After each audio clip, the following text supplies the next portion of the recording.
You're listening to The Dating Den with dating and relationship badass and best-selling author Marni Batista. Every week, you'll get the raw truth from top experts and real people on the important dating, sex, and relationship issues you want to know about. So if you're ready for true talk that's authentic and unfiltered, and you're not afraid to be called out on your stuff, then you're ready for what's next.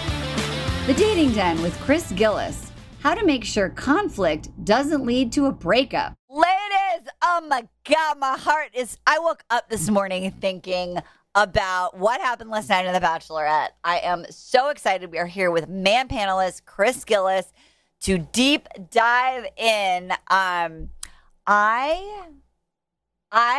first of all, I was watching the first 30 or 40 minutes, and I was said to Jeremy, I'm like, where does this go wrong? This all seems like it's going well.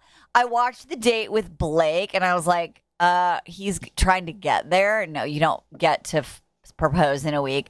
Justin, his family didn't come. That was just awkward and weird. And then, of course, Greg. We all know it's Greg. We all have known for weeks it's Greg.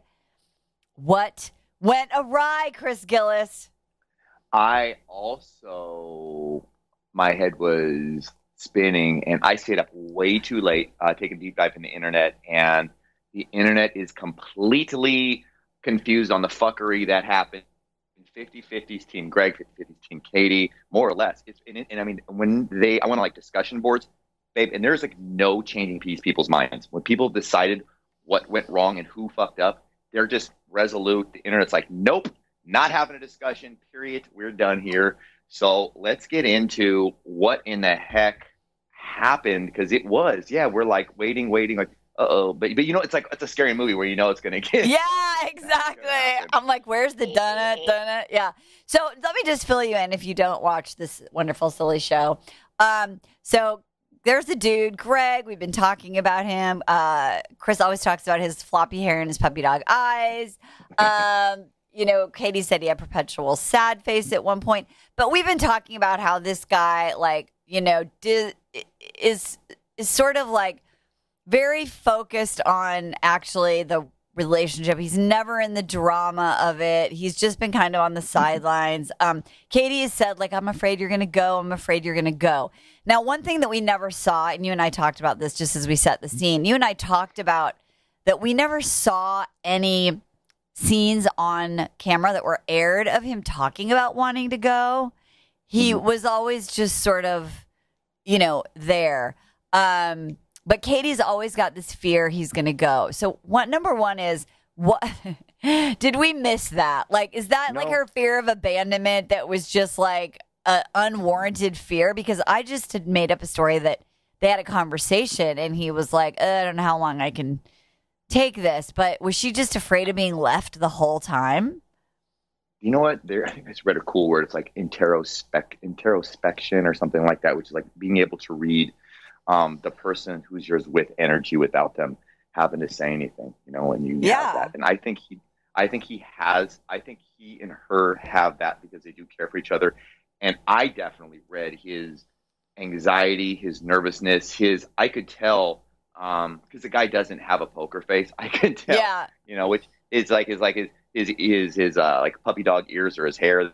Is that hair changes the way it's flopping when he's sad or worried or whatever versus happy? And I knew the dude was he was just say one thing wrong, let me know. If you don't reassure me, I'm ghost, I'm out of here, sort of thing. And he fucking hated it. Producers are assholes, I think, especially for that scene. Where they all of a sudden Gary's the producer, hey, you should go out in the balcony and take a look. And there's Katie. Oh yeah, that was evil. He's like, I wasn't supposed to see that. Yeah, you were. Exactly. So let's set the scene. So anyway, Greg, they have the hometown visits, whatever. It's fake hometowns, stupid. As you mentioned, they did do the Canada, with the maple syrup bullshit, whatever. Not important, literally not important. One thing that happens is, Greg sees Blake and Katie having a good time and kissing, and he's like, oh, this is really hard. But even then, he's like, I'm just going to focus on our relationship. So they have a really fun date. They meet the family.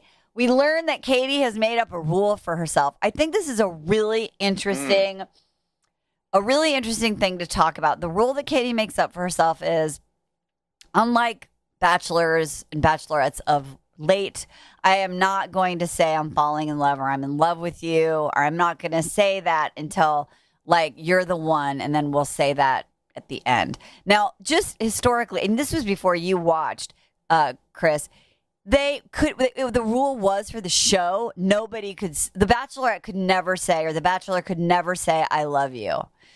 Really? Yeah, Why? that was a rule. And so you could fuck them, but not say you love them. Yes. And so in all of the seasons, all the men and women, there would be like, it was like they were just waiting to hear who was in love with them. And then they would pick, and then they would finally say it back. And then Bachelor Ben is famous for breaking that rule and setting a new precedent where he tells 3 ladies he's in love with them. And then it's like mayhem. So now the new paradigm is, say I love you before you get to that final rose. And I think this is an interesting just dynamic, because in my writing world, I'm a writing person, and I love writing classes. And one of the questions that always gets asked when you're writing a story is, what are the rules in this world? What are the rules in this family? What are the rules, right? Because we all grow up with like what we believe to be the truth, but it's like the rules of our culture, the rules that we live by. And so what's interesting is that when Katie makes up a rule in her world and she doesn't communicate that rule, right? And Greg comes in, and he's in a different paradigm, and there's no communication. That to me is what happened. That to me is the crux of the problem, is that Greg kept trying, and he went. So not to get ahead. So Greg declares his love, everyone. It's like literally probably the most vulnerable, raw moment like this I've ever seen on TV. Like, it seemed very authentic to me. Like, he was very open and like, I love you. And he was crying, and it was beautiful. It was actually really beautiful. And Katie's reaction is like a mannequin, is an AI robot, like AI woman. I pulled a Marni. What'd you do? This one, that you're so incredibly good at like remembering what people say, and I had to go because the internet helped me out, so that's how I was able to pull a Marni, because people actually wrote down. So, do you remember? And I the little theory here on what he said, and then what her response was. Yeah. I looked it up, so I was so confused. Well, let me guess. So he says, like, you fill the hole in my soul. I've never felt this way. I'm absolutely in love with you. And we could talk a little bit why that some of that stuff is pink flag anyway. Sure. Right? But, like, that's separate. And she says nothing. And you could just see him, like, he's, like, waiting for some some feedback. Like, any feedback. Her face is, like, thing. And then awkward moment. What I love about Greg is he waits, right? He doesn't need to fill the space.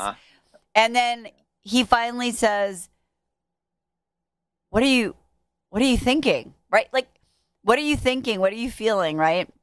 And remember, he asked that a couple weeks ago. He said, how are you feeling about me? And she answered, he wants to know. He always wants to know. And she gave him feedback. And all she says is, I'm thinking, I'd just like to look at you. I love it was like, I love looking at your face. Yeah, I love looking at your face. I wonder, Marni, do you think that she was about to break her steadfast rule? I've done that before, where I'm like, don't say I love you, and then I had to change it last minute. Do you think she was about to say I love you, and then she was like, no, I can't say it, and then she switched over to I love you, your face? No. I don't. I mean, if I watched it in slow-mo, like fucking John Madden, I would probably be able to tell you, and maybe I will. But I didn't get that. I just was like, she was like, just wanted to say whatever. So here's the thing that I want our listeners to know. I mean, I would love people just to watch this on YouTube or wherever you watch this stuff, just to really understand what I have been trying to teach women for fucking over a decade. That you can be super cute, you can have the amazing outfit. When you are not there, when you get emotionally disconnected, when your guard is up, your wall is up, it is like a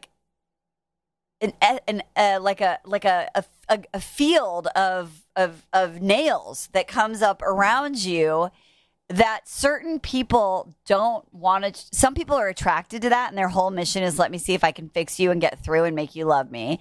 And other people are like, no, not doing it. Like, it's too scary. And for a lot of our listeners, they have had those moments like Greg where they're vibing with someone and they share a feeling or an emotion and the guy pulls away and it fucking sucks. And sometimes, and there is no black and white. Like, did Greg do the right thing? I mean, you know, maybe if this weren't a TV show, like 3 days later, he would call her up and be like, I'm so scared that, you're emotionally shut down on me. That really scared me. And she could say, blah, blah, blah. But in the context of what it is, she shut down, so he shut down. When two people shut down, you're done. You're done. Right. Because her fear and his fear, they're started to show up in the relationship. The adults left, two little hurt children were there, and that's not, you can't. It makes great TV, but you can't have a relationship. Yeah. They were saying, babe, they were both staring at each other, saying words like Furbies. No word. They didn't have any meaning. Nothing landed. There was no connection. It was just like empty words that just filling the place. Like, stop being mad at me. Sort of like words. Yeah, like children, right? Yeah. They didn't hear each other. It was bananas. They went from being your favorite girl. She was such a good communicator. I know. So badass. And she completely lost her ability. She didn't ask him a single fucking question. Like, hold on, Greg, what do you need right now? Like, or whatever. I see. Yes. It seems like you're really hurt and sad. And that's not my intention right now. And what I said. I'm sorry. What do you need right now? She never did that. It's asking a better question. So this is another point for ladies to like underline. So here's the thing, like Greg says this stuff, like you could just see him like, wait, what the fuck? She's not, he's waiting for it. And then she asks like, what's wrong? I think is what she says. Yeah. And he's like, what do you mean? She's like, your energy's changed. Okay, fair, right? Like she knows something's off. Yeah. It's really hard. And I've actually been talking to people lately, even in my business about like, and I always do this with my clients about like, how can you ask a better question so somebody can land on it? Because when you get overwhelmed, your feelings get overwhelmed. Sometimes it's really hard to come up with how I'm feeling. I mean, my husband will just be like, I don't know, right? Like it's a lot, right? Your husband does that. He pulled a Matt James. Remember Matt James would just shut down. Yeah, it's just like, what? Stopped working. Remember, a girl would ask him like, yeah. And totally. You knew the fucker. You knew his brain was just his CPUs were pumping, churning, right? And so Jeremy like can come back and have the conversation, or even in the moment, like he processes it and then he comes back. And so for a lot of guys, when you are asking them a question about emotions, especially, or there's a challenge, asking we call them higher quality questions. So I love your ideas of like, what is it like? So you're really upset right now. So she didn't validate him. Like you're really upset right now. Like I'm getting that. Like I hurt you in some way. What is it that you need? Do you need a hug? Is it that you need to hear that I'm falling in love with you? Is it that you're scared too? Like, right? Help me help you. Like. I hate what's wrong, by the way. I do too. Many a times I hate what's wrong. To me, when I'm at like, a 9 or a 10 out of 10 full of emotions, and when I get told when I ask what's wrong, for me, it lands like accusatory defensiveness. Like I did something wrong. The person's not wanting to connect with me. And like they're ready to, just eviscerate me for, and then lay a bunch of facts at me. Very cold. It is. It's very cold. What's wrong, right? Like, and she 911. What's wrong? It's like, what's your emergency? It's like, no, dude. Like, yeah. I mean, even if she could have said, she could have just said like, first of all, like I really want to use this as a teaching point. Like number one was missing was empathy, right? So compassion, like the sandwich, right? Like validating, reflective listening. We're always teaching our clients about like reflective listening. Like the advanced move is, it's so interesting. Let's talk about that too in a minute, about listening. Because she's like, well, maybe I was just listening. And he's like, you weren't listening. You weren't listening. Yeah. You were just like gone.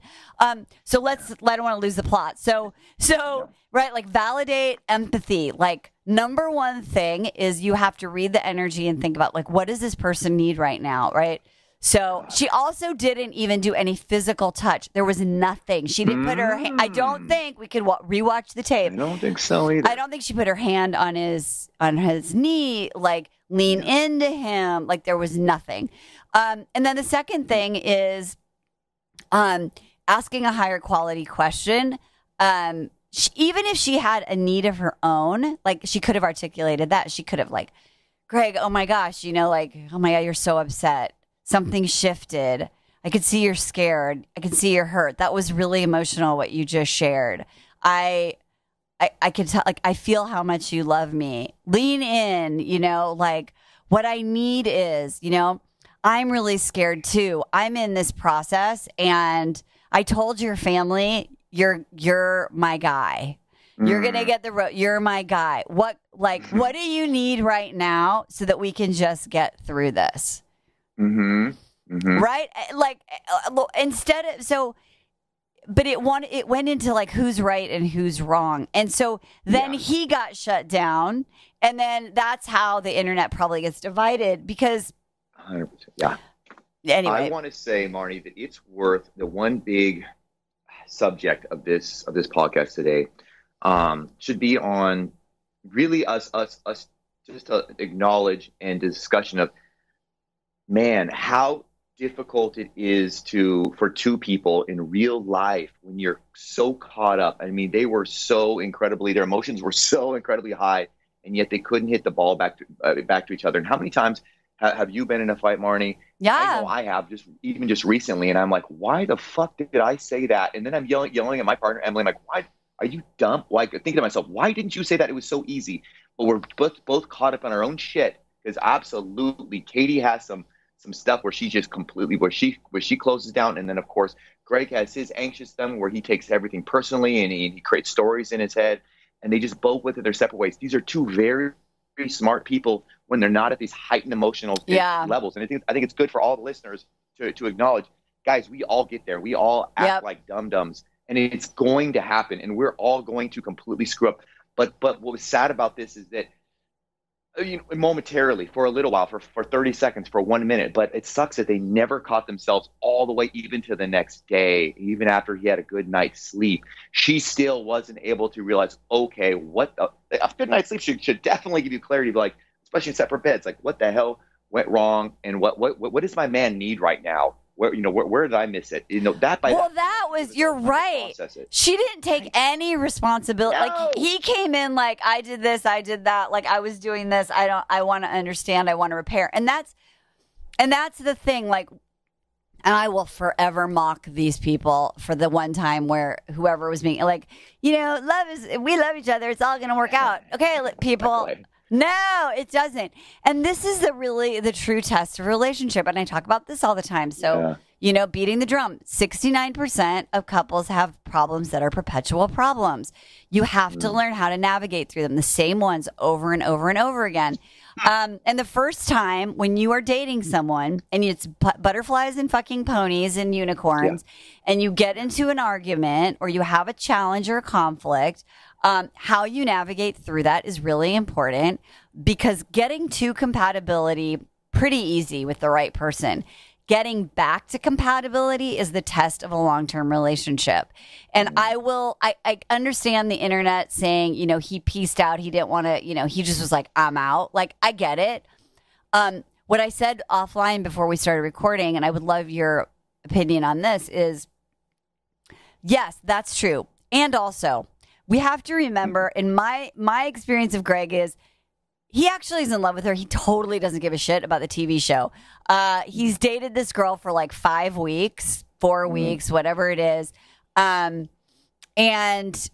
he doesn't care about that. And he's just met her. And so my experience of him was more like, wow. Like, I thought this girl was emotionally available. I thought, like, what? Who is this person? He got scared by that person.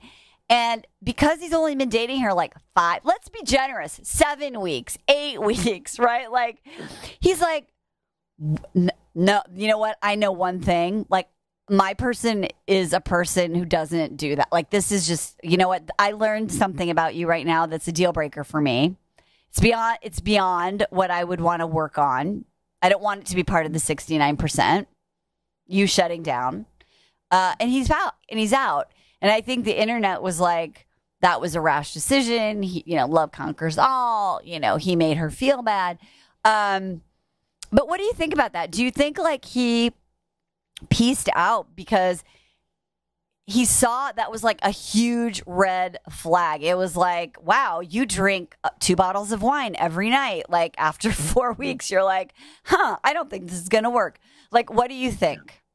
I think, not to sound cliche, but I think he dated with dignity. And I think that he took his time. And I think when all the lights and producers and the game show aspect and competition was gone, after that fight, that first fight, which is, like you said, it's not about, it's actually healthy to fight, but it's about, what did we learn and how do we grow?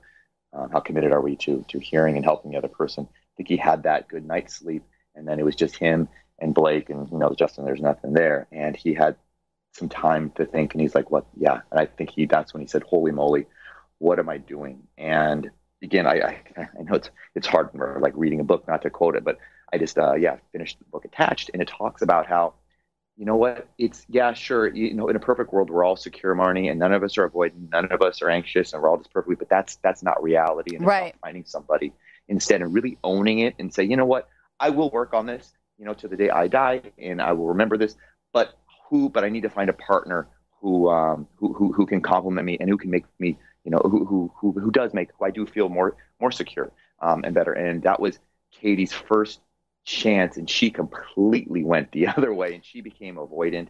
And she had that fucking that 1,000-yard dead eye stare that she had on Mentel Wall. Yes, it's like, scary. Like pregnant pause. It's so scary. It was scary. So scary. And we saw it on the last episode. We talked about this when she came out. Like, I totally felt Greg, because when she came out on TV, we all were like, "What the fuck? Who is that?"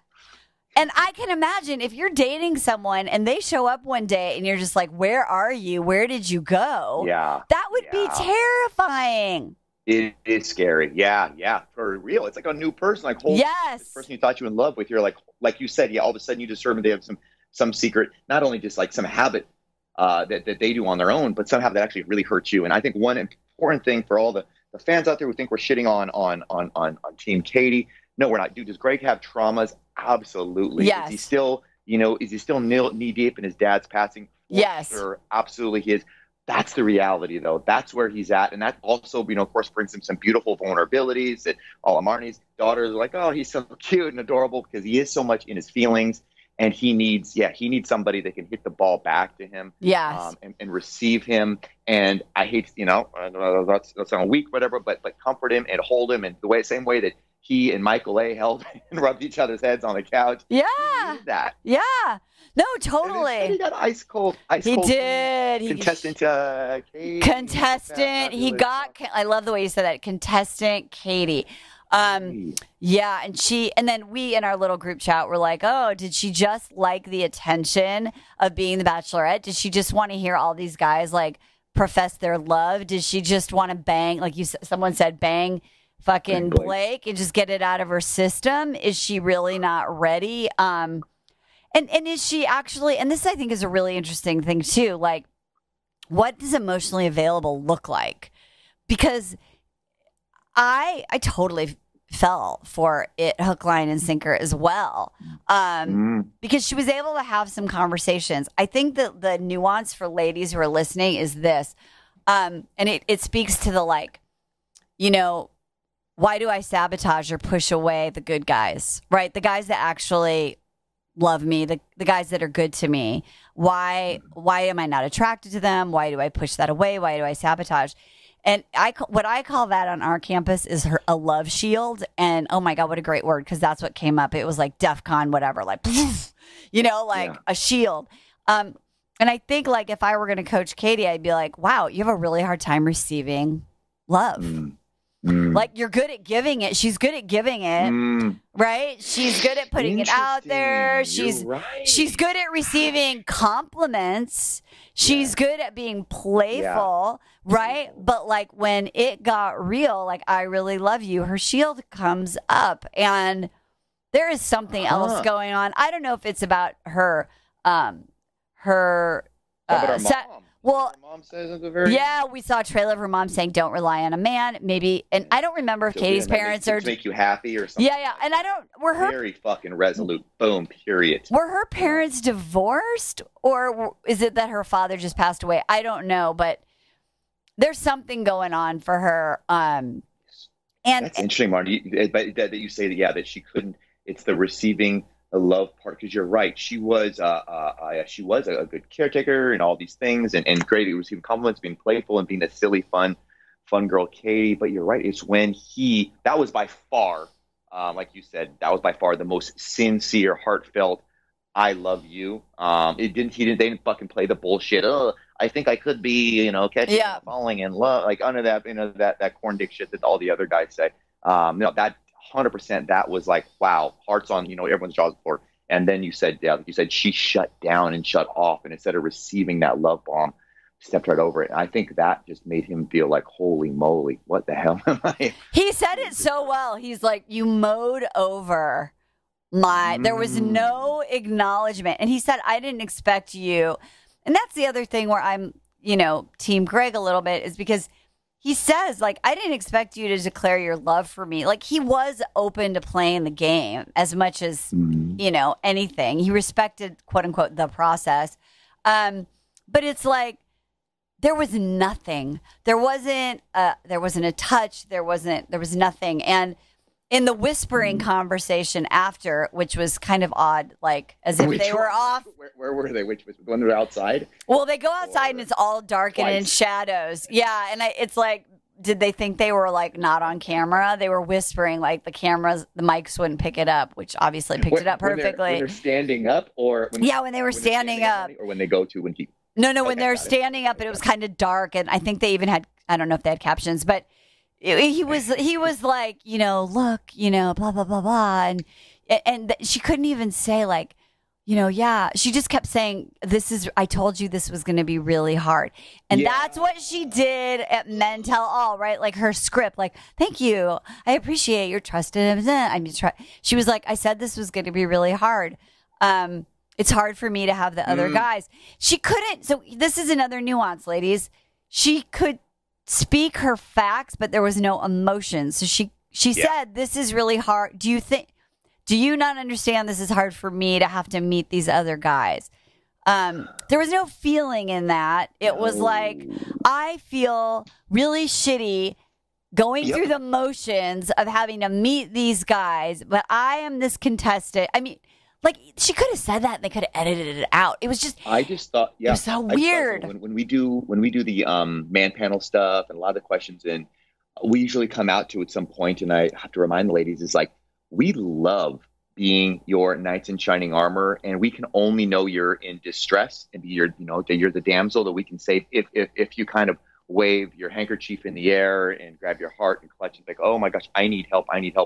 But I just thought of something. I think maybe this is where it all fell apart. The wheels fell off. They weren't really practiced in Katie being in distress, like and him coming to save her. It was always some other guys. They were there. They were picking up on it. She loved it, right? Yeah. And some guys would come to check up on her and do that. That was so sweet. But they didn't have that dynamic. And I think she was just so fucking out of practice of doing that in their relationship. She gets out there again. She was like very matter of factly, but ladies, it would have been. I guarantee you, Greg's fucking puppy dog, even sad ears would have perked up, and he would have became like a proud Saint Bernard, hot chocolate underneath his collar, ready to save her on the mountain. If she would have said, Greg, I'm so sorry. I am struggling. I'm getting my ass kicked right now. This is so incredibly hard for me, and I'm sad, and like this bums me out. Whatever, just given some emotion. But you're right. She didn't share any of that shit. She was so binary and factual and like a computer printout, and he had nothing to grab onto. So he stayed in his receiving energy and just hurt energy, and they weren't able to switch themselves out of that. Because yeah, dude, her part, she matters too, and I guarantee you, she's got so much stuff that you and I don't know what's going on, and that's probably why she's so fucking mad about it, because she didn't get to have her, feelings met by a guy who loves her sincerely, which is the greatest feeling on earth, right? Well, it is, and I think her, she could be like, wow, like he wasn't really he wasn't committed, right? Because he just bailed. One thing also that I love about the Gottman Institute, they have this structure of what they call a sound relationship house. And the two sides of the foundation of any like very successful relationship are trust and commitment. And so I would say that, there was no trust and there was no commitment, right? Because it's a reality game show, right? Like you can't build trust when you see your girlfriend kissing another boy. It's hard to be committed because I've only really known you for 6 weeks and I'm in my early 30s. And I think that some of these couples get through that and then they break up later, or they actually get to know each other and it does work out. And that's a rare thing, but it's amazing when it happens and that's great for them. So go ahead. I agree with the I think she had an opportunity. He trusted her to confide and to be vulnerable and to share this hole in his heart. Yeah. This is the happiest he ever felt. He trusted her for that. And she completely dropped the fucking ball. And trust is huge for men, especially honorable quality men. We will die on our swords, if we say we're going to uphold our word and to be there. And I think that is really, really scary, especially the place he went. His little face was all flush, and you're like, oh god, he was horrified. But honestly, when we were all sitting around the TV last week and we saw cold heart, contestant Katie, we were all like blown away. So can you like our facial expressions? We were just like we were like, what the fuck is wrong with her? Imagine what it would be like if you actually knew her and you were in love with her. Right. And there's no TV cameras. Right. And you're just like to defend you. You're like, whoa, dude. Like I get like in real life, I could imagine him like calling up his friend and being like, dude, I thought this girl was it. And like, I saw this side of her and it freaked the shit out of me. Like, what the fuck? This woman was cold. And so that's scary. Yeah. You can't do anything with cold, Marni. It's the cruelest thing you can do to somebody.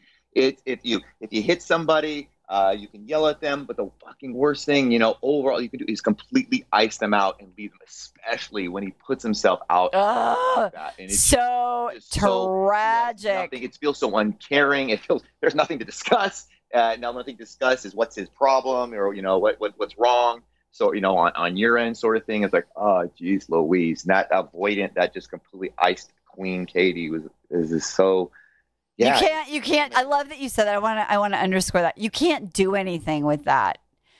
And for the ladies that are dating men like that, like you can't do anything with that. And one thing that I was just speaking about the other day is in order to have a successful relationship, like long term, two things need to happen. One, both parties need to be committed to their individual growth, and two, they need to be committed to the growth of the relationship. Correct. Right. Yeah. And because there was no taking responsibility on Katie's part, she wasn't committed to her own growth. We didn't see any reflection, even in the stupid ass conversation with Caitlin Bristow. She doesn't take responsibility for it. She's like, Greg, now that Greg left me, I'm like, what? Like it was just, now I've been left and now that shook my confidence. Like the two guys that I was really into left because they had fucking their own self-worth and their own life. They didn't give a shit about the TV show and being famous. Yeah, they left. And and now you've got two fucking influencer fucking, wannabe famous people left. Blake's mom and her cool leather. Blake's mom was way too comfortable, by the way. Yeah. she was ready to move in and to start hosting the show. She was in her zone. That's so funny. But at least she didn't grab Justin's like fucking inner thigh or whatever. Like, didn't Matt James do that to his mom? Oh yeah. Like, got Blake's inner thigh. Yeah, and how also the whole the Caitlin Bristow scene. How I could not stop staring. I'm a little OCD, guys, at the how bad the crown molding, the carpet was all frayed, and Caitlin was so disinterested. You see her just fucking tying her shoes and redoing her pants. She's like, oh god. Why couldn't Tayshia do this part? Right. They made me like get my makeup on. So yeah, I mean that was a shit show. And so in the end, I think what Greg did is admirable. He collected enough data, and that's not something that he wants to work on as a perpetual problem, and that's fair. And that's fair, right? Like being with someone who and I love my husband, and because he works on himself and I work on myself, and we're committed to working on our relationship. His challenged with like feeling feelings and all the stuff that he's been working on. We're all working on it our whole life. Like it's hard to feel our feelings and express them and be vulnerable, even when you've been with someone for a long ass time. And so like what I think that is a deal breaker for him. It's just something he doesn't want to deal with. Life is hard enough. And so he doesn't want to be in a relationship with that person for a long time. And I think women do that. They stonewall, or they get shut down, however you want to describe it. And there are guys that love that shit, and they want to like, come on, it's okay, blah, blah, blah. You know, like that's their jam. They want to just be in that rut. Women do that as a pattern. They shut down to manipulate men to, you know, cajole them. I think your ex-girlfriend probably did that, maybe, right? And you get into that vibe, right? That's the way you get back to compatibilities. One person shuts down, and he's like, "Fuck that." And he just had this loss of his dad, and it's like abandonment, and like he, you know, being left, and he was just like, "Fuck that shit."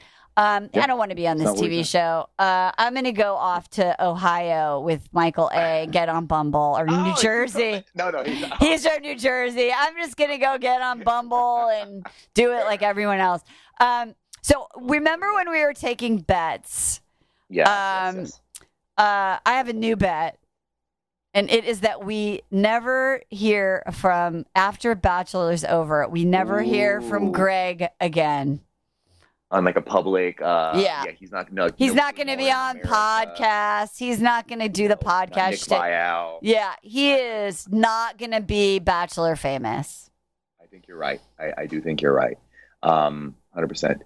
And I want to ask you this: to your ladies out there who have felt that they were, you know, I know you have a lot of strong, powerful, you know, ladies who are direct and kick ass in life and factual. At least from the times I got to do be on your dating team.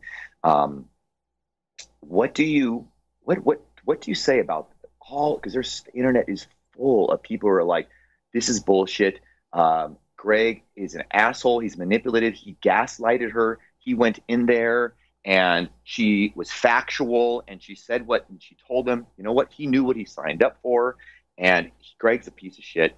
He went in there and he hurt her feelings. And for all the listeners out there who also, you know, had a guy who was there 99%, you know, and had their metaphorical rose ready to give to him, and then the woman showed up a portion of herself, who she really is, and then they bounced, and said, you know, and maybe wrote it off. So, oh well, he's manipulative.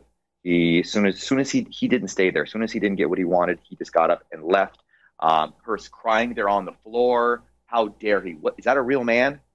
Well, so one thing that I do want to say, because I love this question, is that when she got on the floor, I got so triggered because did you? Because it reminded me of one of my lowest moments of my whole life when I was married to my ex-husband, is me literally getting on my knees and like begging him not to leave, like begging him to love me. which reminded me of that, experience that you have, like maybe as a young girl when you want your daddy to love you, or you want love so much where you're just like, please love me, please see me. And so she got on her knees, and I just was like so triggered. I was like, please don't beg for his love right now. Sit next to him, have a conversation. So she did not beg for his love. So that was good. Like, she didn't say, please love me, but she didn't really handle it well. But I was triggered right there, because I was just like, ugh, just sit down and have a conversation. I just wanted to say that. The other thing Thank you for sharing that. I love it when you add those little Marniisms. The I statements we always talk about. Blake wasn't doing it. I hate it. You're always when Marni, when I hear people are like, oh, you, dude, use I. Talk about, own it, and it becomes so much more personal. And I noticed like some of the guys I really like on the show are the ones who, they answer the people who use the I statements, and instead of you, this is hard for you. And no, it's hard for you, folks. Yeah. So I just wanted to say that. But look, like I said, if this were another vision, another time, another parallel universe, I think Greg has the right to want to be with somebody, because he did try in and go have the repair conversation. He left and they did a great thing the first night when it all happened. They were in one area and they got up and took a walk and tried to have the conversation again. She still doesn't do it. Then they're walking outside. She still doesn't do it. Then he goes back the next day or 2 days later. We don't know how much time has passed, but she said the other night. Yeah, so it must have been some time. That's what I was thinking. And he does it again, and she still can't do it. And so, like, how many tries do you give to somebody when you're only with someone for 7 or 8 weeks? and so, like, is it easy? Is it fun to make the hard decision when there's possibility with somebody to actually say, one of my deal breakers is this? You get the right to have whatever deal breaker you fucking want. And it is or it isn't meant to be. And like I said, maybe because they were being followed around with cameras and this was a very tight timeline, maybe months from now, they can have that repair conversation and Katie can work on herself.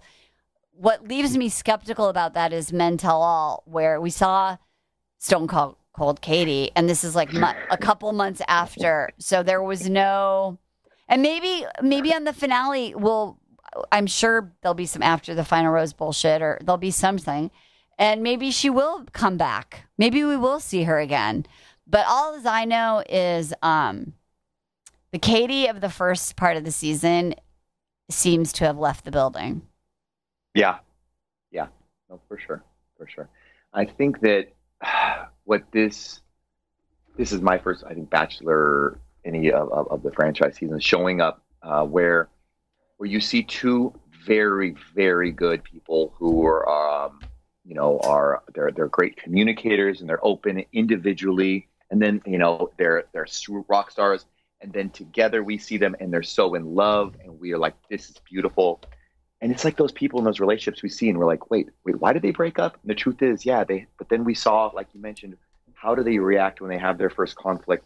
When that's what I love. That's what I asked for last week, Marni. I was like, man, there needs to be a way for Bachelor to show some sort of conflict, because that's where the real beauty happens and you get to see what the relationship has any legs to it. And I think that's so, we're so fortunate to see that, wow, for them to remember, especially the gals that are listening on this, that you can be two amazing people, but just not have that same, dating style and communication style as the other person, and it not be compatible.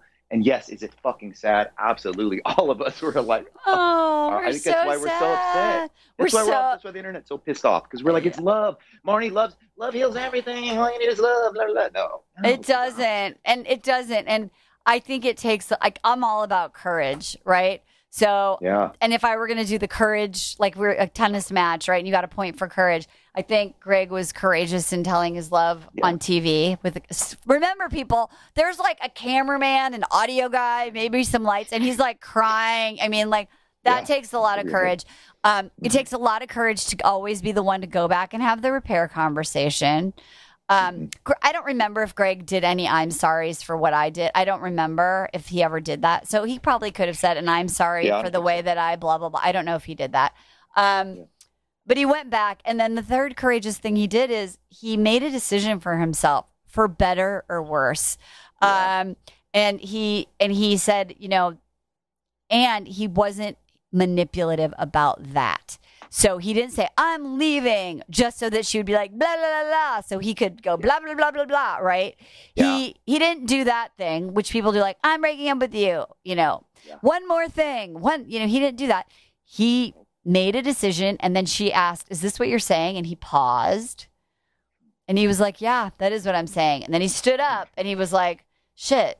Yeah, no, this is what I'm doing. And then he goes outside, and he's like, yeah, no, I can't do it anymore.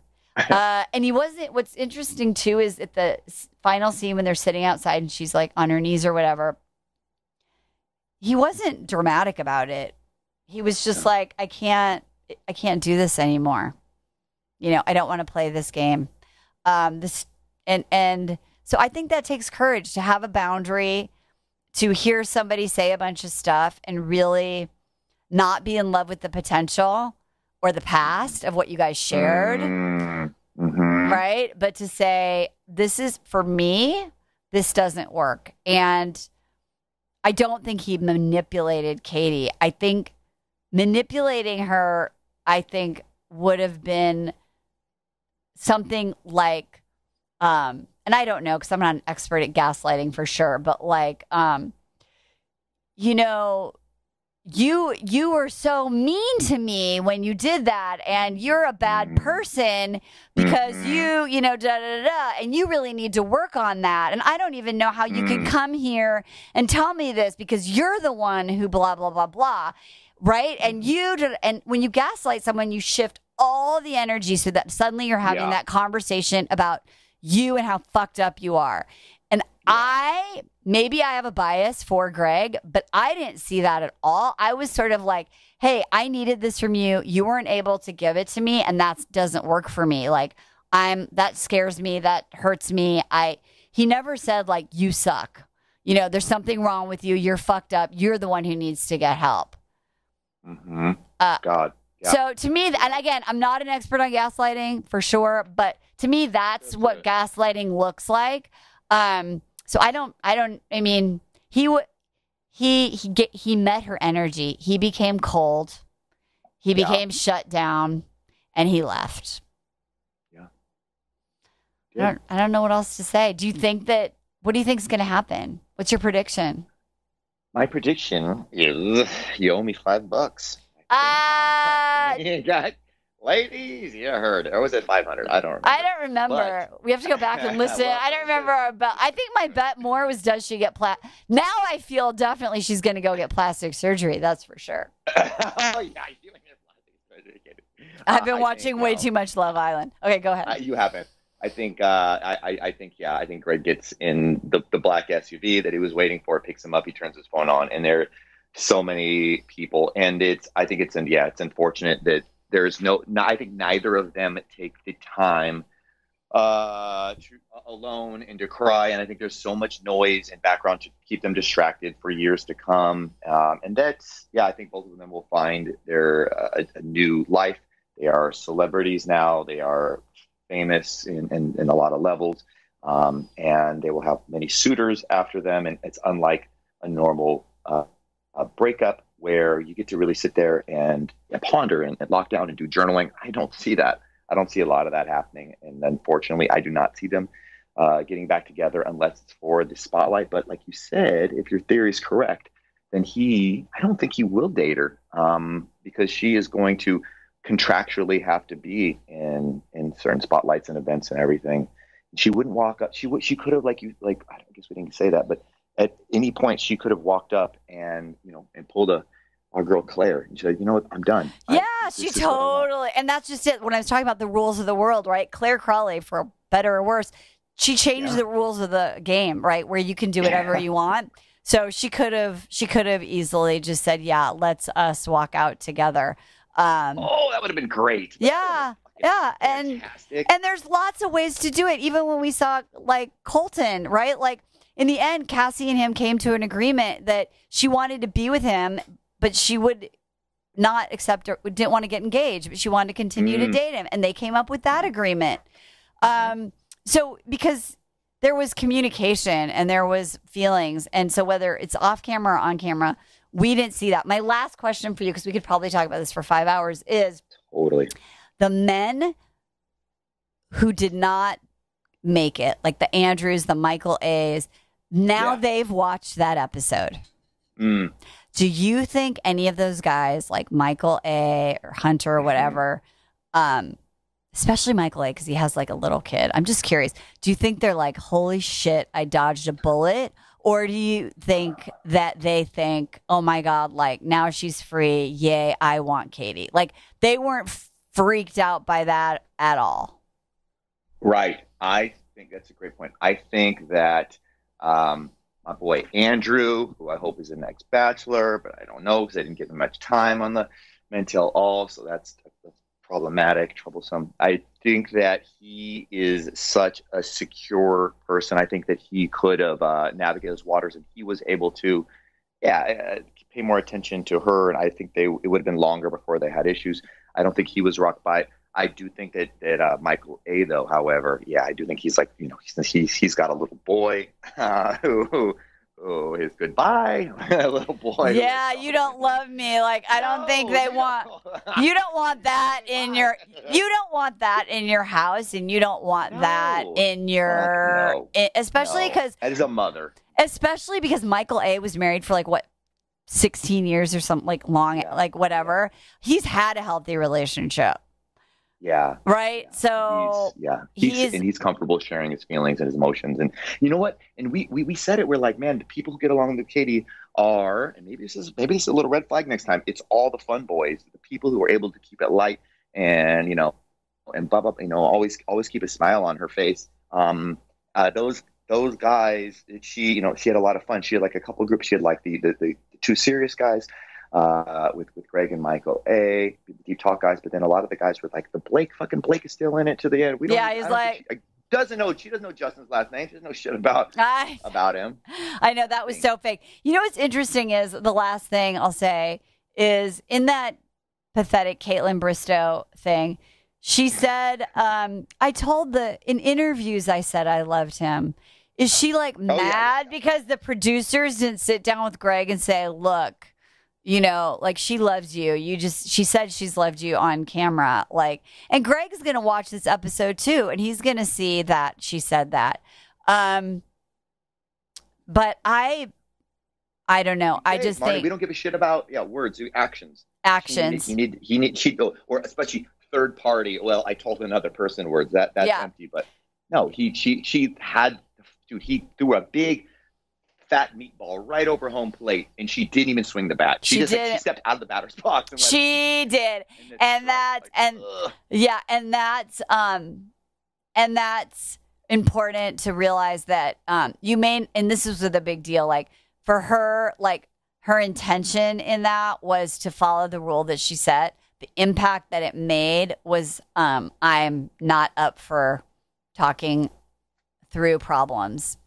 And that's really what I think the lesson is as we close this show out, is that you're going to have problems in your relationship at some point.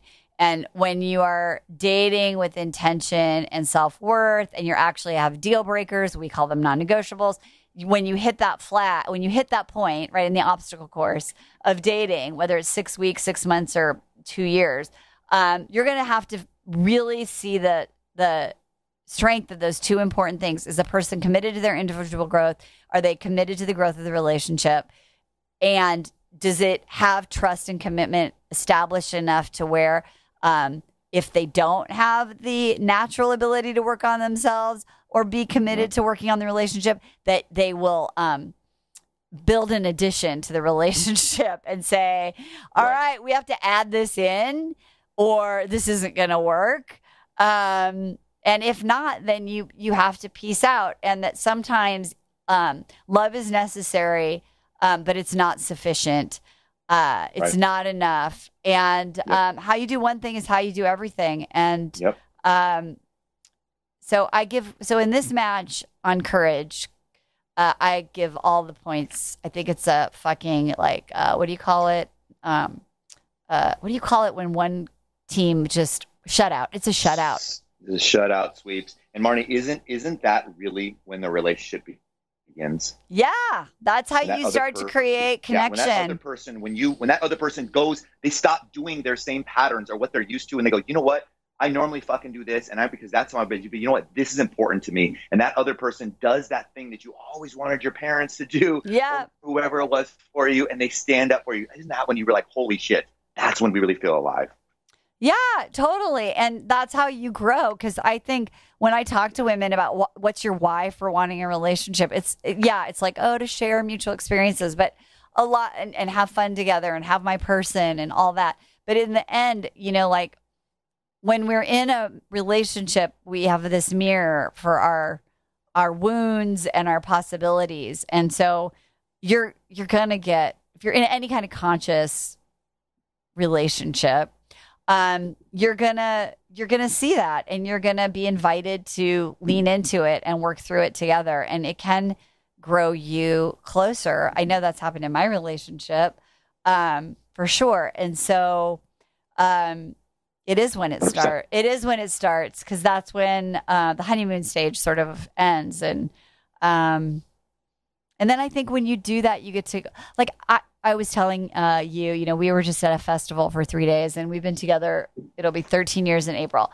And literally I felt like I just started dating Jeremy. Like, we were like, yeah, it was so fun. We were like making out during the concert and dancing and going into the foam pit. And yeah. And it's like, because we've been together 13 years. You go through stuff and you change. And so I think that the more that you work on yourself in the relationship, and the more that you continue to compromise and grow, and you build trust and commitment by your actions, you get to go back to the honeymoon phase in periods of your relationship. And that's a beautiful thing. So there you go. That's a gorgeous thing. So you and Jeremy are back on the Bachelor set right now, huh? We are. Well, when we first started dating, it was so fun because Jeremy's like, I was just dating him. Like, I didn't know him as like I do now. And we would do all these fun adventures together. And I was like, oh my God, I feel like I'm having Bachelor dates. We're going ziplining. We're going in a helicopter. We're doing all this stuff. And I was like, wow, this is so cool. So, yeah. Well, I hope he sets the RV up in all the British attire and has some lumpy beans and whatever. There's no lumpy beans. No, God, hell no. Okay. Turkey burgers and stir-fried veggies for us. Ladies, Chris, oh my God, next week we'll be back. We got another one. We got a real finale. That was like a fake finale. Yeah. With a 3-hour what? Anyway, ladies, keep listening. Share this with your friends. Let us know what you think for sure. Team Craig, Team Greg, Team Katie. And whatever you do it with some damn dignity. We'll see you next time. Hey, thanks for tuning into today's show. So if being in an intimate relationship in which you feel 100% seen, heard, and accepted by a high caliber man is a priority for you right now, and you're interested in seeing if you're a fit for working with me and my team at Dating with Dignity, here's what I want you to do. Just head over to DWD VIP, that's D as in dating, W, D as in dating, VIP.com, and book a call to speak with my team. We'll get on the phone with you for about 60 minutes, and you'll get crystal clear on what's stopping you from finding true love right now. We'll also take a look at what you want to create, what you want your whole life to look like when you're able to finally be fully expressed as a woman in a healthy relationship with an incredible guy. And if we can help you get from where you are right now to where you want to be, we will show you the fastest path possible that makes sense for you to do that. We help smart, successful women all over the world solve this one missing piece in their life so they can finally have it all. So to see if we can help you do the same thing, head over to DWDVIP.com. I'm Marni Batista, and let's talk soon.